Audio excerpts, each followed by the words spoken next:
Shalom, it's Eric from Holy Land Escape, and we are back for the third Hebrew reading lesson.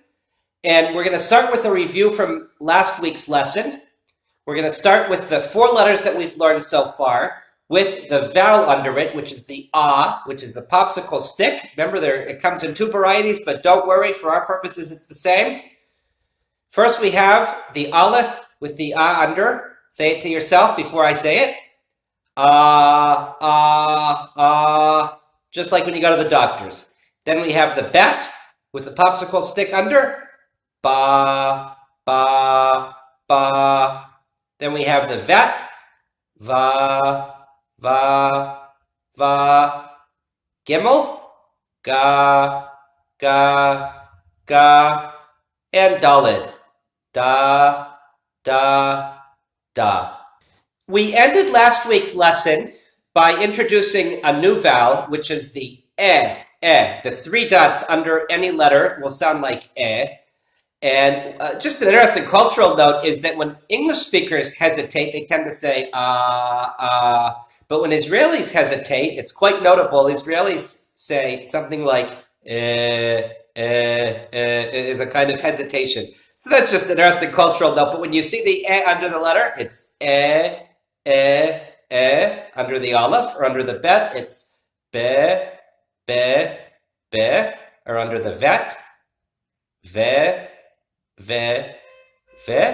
and under the gimel, ge, and under the dalid, de. The first new word that we're going to learn today was a word I wanted to teach last week, but I didn't have a chance to teach it. So we're going to do this week. Can you pronounce this word? Say it to yourself. Eged. Eged is the name of the most widely spread bus company in Israel. It's called Eged. Eged means something like cooperative or organization. That's something related to the meaning of Eged. But when you say Eged, everyone knows that you're talking about Eged buses. Eged buses, I would say, probably about 70% of all of the buses, public buses in Israel, are Eged buses. Eged is actually a cooperation where a lot of the drivers are owners in the cooperative. And then there are other drivers who are paid, as regular workers who are paid by the hour, but a lot of the drivers for Eged actually bought into the cooperative. So that's something interesting to know about Eged. Returning to the end of last week's lesson, we learned some new words. One of the words we learned was the word, a name, which is God.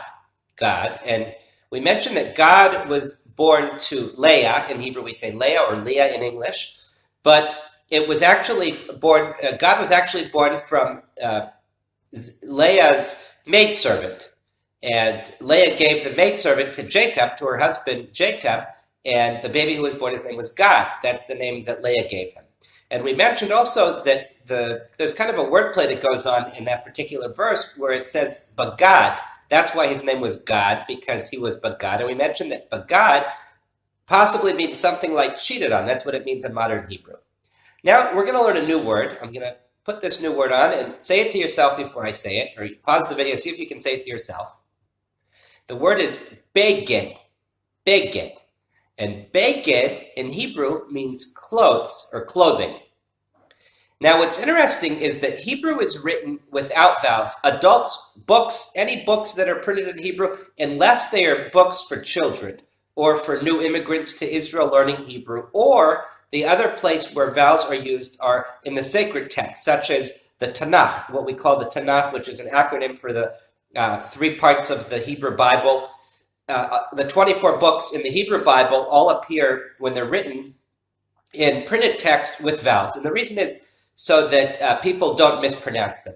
Now, here is, in modern Hebrew, if you look at these two words, bagad and beged, and you take the vowels out, because again, when you read anything in modern Hebrew that's not related to a holy text or that's not for children or new immigrants, it always is written without the vowels, unless it's a foreign name. Sometimes names that are foreign, people aren't sure how to pronounce, they put the vowels in.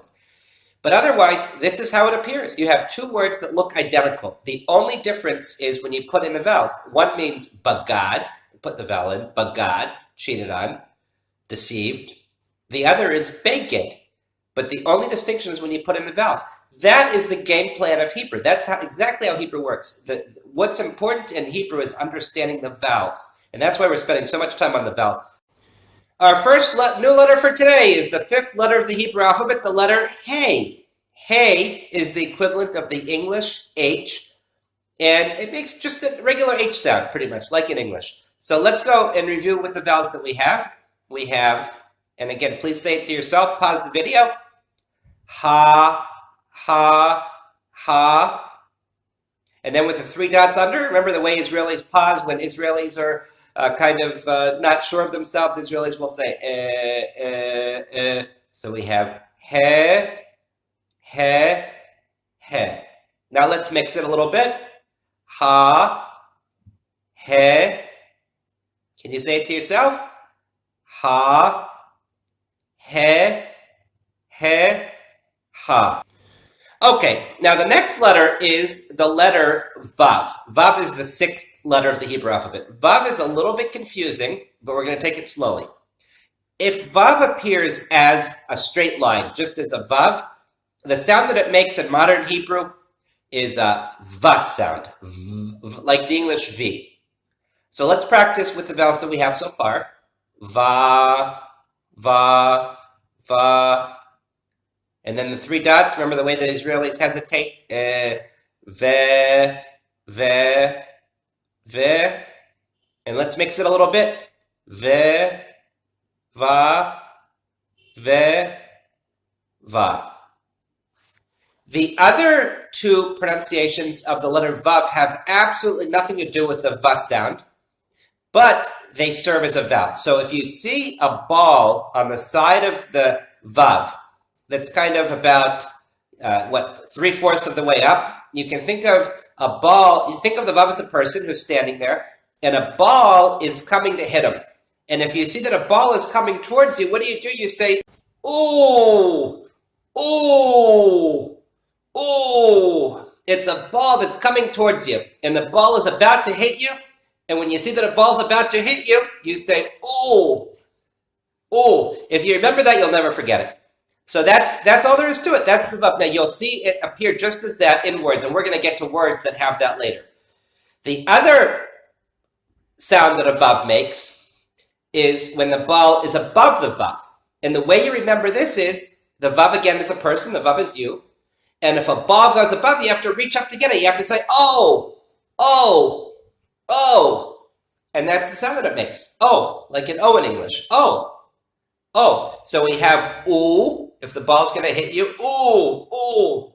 And oh, oh, oh. You have to reach up to get the ball. That's all there is to it. Now we'll do a little bit of practice. We have ooh, ooh, oh, oh. Let's try another line. And again, say this to yourself if you want to pause the video. Oh, oh, ooh. Ooh, oh, ooh. Oh,